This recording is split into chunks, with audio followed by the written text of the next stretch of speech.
Hey guys, so today I'm going to be talking about the best organ system, the digestive system. Just kidding, not really. So I'm sure that many of you guys back at home, like me, have been eating foods like these. But how do they actually go through your body? I will be talking about the structures and functions, homeostasis, and one disease that affects the digestive system. So here are the main structures of the digestive system. So there's the mouth, pharynx, esophagus, stomach, small intestine, pancreas, liver, and gallbladder, and finally the large intestine. The overall main function of the digestive system is to first break down food into nutrients that your body will absorb and later on use, as well as getting rid of waste in your body. Now let's imagine for a second here that you guys are going to eat a hamburger that you just ordered from McDonald's, not sponsored.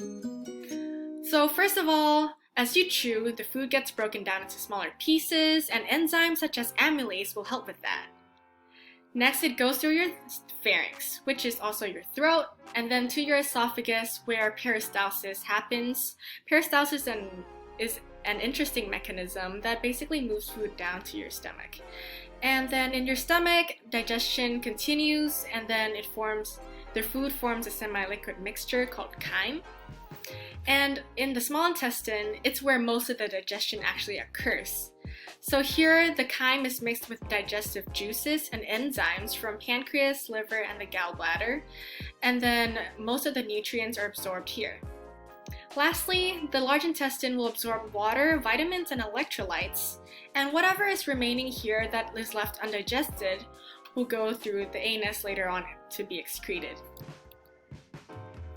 And how does the digestive system maintain homeostasis? Well, first, I think it would be nice to define it a little bit. So, homeostasis is the regulation and maintenance of the internal environment. So, it can be temperature, salts, fluids, pH, nutrients, gases, and so forth. And these things will keep supporting human life. So, in the case of the digestive system, we'll be looking mostly at pH and nutrients. First of all, the digestive system helps with the negative feedback loop in your body when your hormones signal that you need to eat food, and then the digestive system provides your body with the nutrients it needs. And next, and more importantly, is the pH levels in the different organs in your digestive system. So for example, your saliva in your mouth is only mildly acidic, so that it can help with digestion but also not damage your teeth or your throat tissue. However, the stomach has a lower pH, which means it's more acidic, since it has hydrochloric acid or HCl, which helps with digestion. And lastly, the pancreas will neutralize acids in the chyme before entering the small intestine so that it doesn't damage your duodenal. And next, quite obviously, the digestive system provides nutrients for your body to function properly, and also it has immune homeostasis, which is when bacteria in the intestines guard against other harmful bacteria that may threaten the digestive system. Lastly, one disease that affects the digestive system is the peptic ulcer disease. So an ulcer is basically an open sore in the lining of your stomach. And there are two main causes for this. The first is Helicobacter pylori, which is a bacteria that damages the protective mucus layer that lines your stomach.